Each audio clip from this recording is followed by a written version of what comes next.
सुमेरा जो है वो हर तरफ घूमती रहती हैं, ये ट्रैवल करती रहती हैं, और अभी इन्होंने बलोचिस्तान जाना है, फिर ये कभी अफगानिस्तान चली जाती हैं, कभी ये दुबई में घूम रही होती हैं, स्टोरीज़ के पीछे, वैसे नहीं घूम रही होती। तो इनका पर्सपेक्टिव बड़ा ज़रूरी है। अब हम बात कर लेते हैं बड़ी स्टोरी की, चैम्पियंस ट्रॉफी मेरे ख्याल में, क्योंकि आज हम ये कर रहे हैं तो चैम्पियंस ट्रॉफी शुरू हो रही है। तो मैं क्रिकेट का मुझे शौक है, बैटिंग से भी शुरू कर सकता हूँ, बॉलिंग से भी शुरू कर सकता हूँ, सिलेक्शन से भी शुरू कर सकता हूँ। कहाँ से शुरू करूँ, या आप कहाँ से शुरू करेंगे? आप पहले वीज़ा से शुरू कर लें। किसके वीज़ा? क्योंकि पाकिस्तानियों को पहले ये ट्राई करें, डिसाइड करें कि वीज़ा मिल भी रहा है कि नहीं। इंडिया का वीज़ा, इंडियन वीज़ा, एक तो पहले इंडिया वीज़ा से शुरू करें या दुबई के वीज़ा से शुरू करें? इंडियन लोगों को पाकिस्तान के लिए वीज़ा बड़ी समस्या इस वक्त ये है, बहुत बड़ी समस्या। तो कितनों को मिल चुका है अभी तक? को मैं खबरें पढ़ रहा था। अभी आम लोगों को तो मेरा नहीं ख्याल कि, क्योंकि अभी से शायद हमें ये बैड न्यूज़ एक ब्रेक करनी पड़ेगी, दिल तोड़ने पड़ेंगे अभी से, क्योंकि जो वो वक्त था जिसमें बल्क में तमाशाइयों को वीज़े मिलते थे वो वक्त गुजर चुका है। ख़ासतौर पे बीच में जब आपके हाजिर सर्विस भारतीय जासूस पकड़े जाएं पाकिस्तान की सरजमीन पर, तो उसके बाद से बहुत सारे चीज़ें बदल गई हैं, बहुत सारे उसूल बदल दिए गए हैं। तो किसी को वीज़ा नहीं मिल रहा क्या? सहाफ़ियों का एक रोना है, हमारे सरहद पार से काफ़ी सहाफ़ी हैं वहाँ से, वो मुसलसल रब्ता कर रहे हैं कि हमें तो नहीं दिया था। आप भी पूछते हैं। हमें बिल्कुल नहीं दिया था, बल्कि उससे भी मुझे याद है कि बहुत भाग दौड़ हमें करनी पड़ी, और बदकिस्मती से खैर समा से तो कोई जर्नलिस्ट नहीं जा सका था वर्ल्ड कप कवर करने, जो कि हिंदुस्तान में था।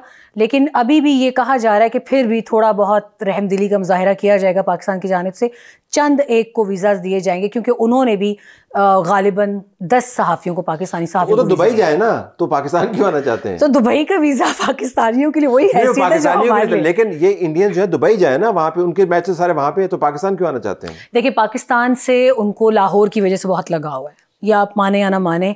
जो अब तक मुझ तक जो एक हीट ऑफ इमोशंस जो आई है फ़ोन पर, we want to see Lahore, we want to visit Lahore, Asia cup में भी तुम लोगों ने अरे हमें वीज़ा नहीं दिया था, तो this is something we are constantly. और ये पुरानी यादें भी हैं इसके अंदर। उसकी वजह ये है कि जब 1955 में रेसिप्रोकल टेस्ट हुआ था, तो आपको पता कितने लोग वागा से यहाँ पे आए थे? मैंने सुना है कि बहुत बड़ी 10,000 लोग जो हैं वागा पार करके यहाँ पर मैच देखने के लिए आए थे।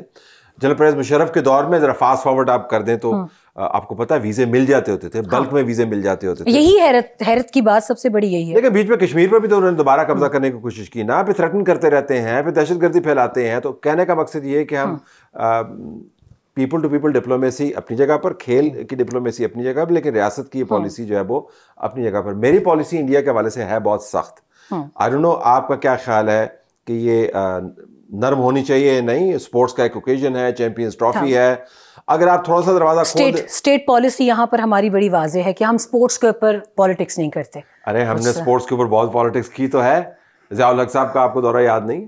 वो तो दौरा था ना, इस तरह मुशर्रफ साहब देखे, उन्होंने जो हिंदुस्तान प्राइम मिनिस्टर हमारे गिलानी गए, वो गए मोहाली के अंदर जाकर उन्होंने टेस्ट देखा, ये मैच देखा ज़ियाउल हक साहब के दौर में। और जाहिर है अब बच्चे तो नहीं है, दूध पीते, हमें पता है कि जब उनको हिंदुस्तान के क्रिकेट बोर्ड से इनविटेशन आई तो उसमें राजीव गांधी साहब का कुछ ना कुछ तो करना धरना होगा। तो वो इनविटेशन दे के, लेकिन वहाँ पे जो कॉन्वर्सेशन हुई थी बड़ी दिलचस्प थी। जब ज़ियाउल हक साहब बैठे राजीव गांधी के आमने सामने हुए तो राजीव नहीं मिलना चाह रहा था। उन्होंने कहा जी अब आ गए हैं तो फिर हमने इन्विटेशन भी जनरेट कर दिया है।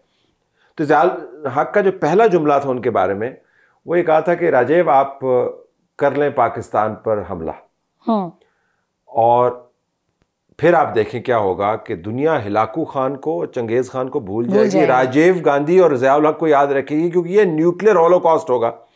जो उसका आई विटनेस है वो कहता है कि ये बात करने के बाद ज़ियाउल हक ने अपनी जो खुसूसी स्माइल थी, फिर उसके बाद उन्होंने स्माइल दी, फिर हाथ मिलाया और आगे चल डिवाइड ओपन। तो देखे ना, हमने ये किया। जनरल मुशर्रफ के दौर के अंदर क्रिकेट डिप्लोमेसी हुई, तो बावजूद इसके कि मेरा बहुत सख्त है एक स्टैंड इंडिया के ऊपर, आई थॉट कि शायद इस वक्त ये एक मौका था।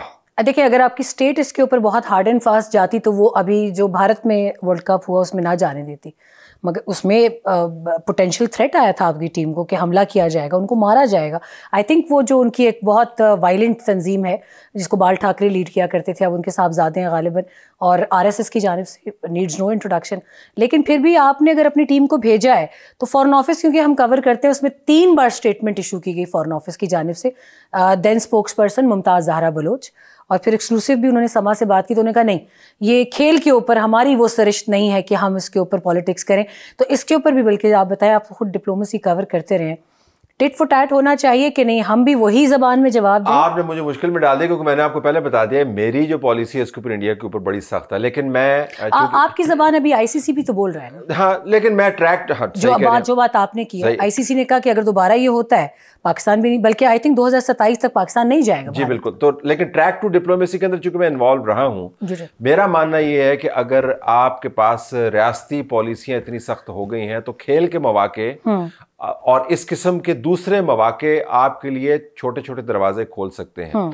और अगर आपकी मंशा हो तो मेरा अपना मानना यह है, मेरी मालूमात भी है कि पाकिस्तान के अंदर जो मंशा है उसको अब डिफाइन कर रहा है हिंदुस्तान के अंदर जो बंदे बैठे हुए हैं।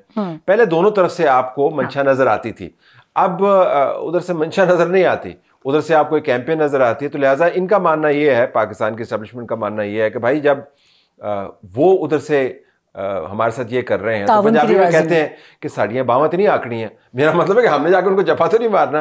तो अब ट्रैक टू डिप्लोमेसी का भी मुद्दा हो गया है बंद। लेकिन चैंपियंस ट्रॉफी चूंकि इतना बड़ा फाइनेंशियल इवेंट है क्रिकेट बॉडी के लिए, तो इस वजह से मेरे ख्याल में वाया मीडिया में निकालना पड़ा। अगर जो दुबई के अंदर जो मैच है उसके ऊपर भी पाकिस्तान के अंदर बहुत सारे लोग खुश नहीं। एग्जैक्टली मेरा अब क्योंकि आप क्रिकेट में ज़्यादा मुझसे बहुत सी चीज़ें जानते हैं, मेरा आपसे सवाल अगला यही था कि जो आपने बावा आकड़ियाँ वाली बात की, हम इससे बहुत बड़ा फ़ायदा उठा सकते थे अगर 23 में हम टीम ना भेजते।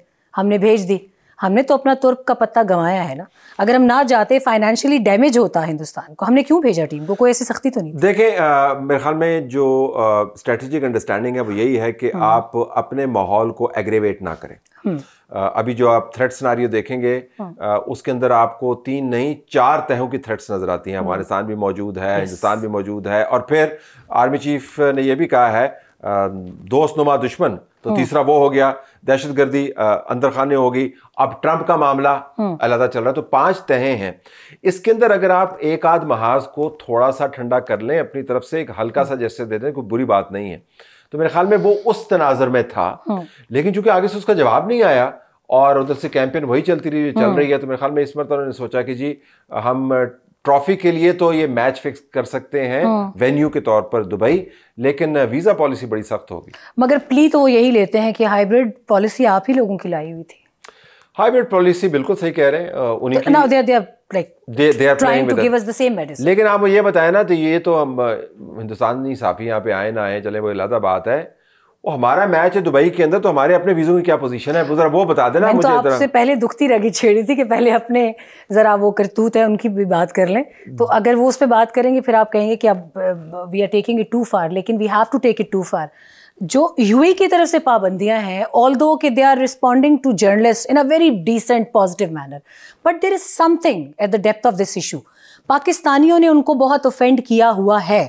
वो हमारी जो उनसे बातचीज होती है वो बरमला इजहार करते हैं, खासतौर पे कराची में जो उनके काउंसिल जनरल है, वो तो इंटरव्यूज़ में ये बात कहते हैं कि पोलिटिसाइज करना मैटर को, यूएई में किसी मुल्क के हवाले से इंटरनल बात करना। अब ये आप बताएं कि एक पाकिस्तानी हो और वो सियासत में फॉर नो रीज़न ना जाए, उसको खाना नहीं हजम होता।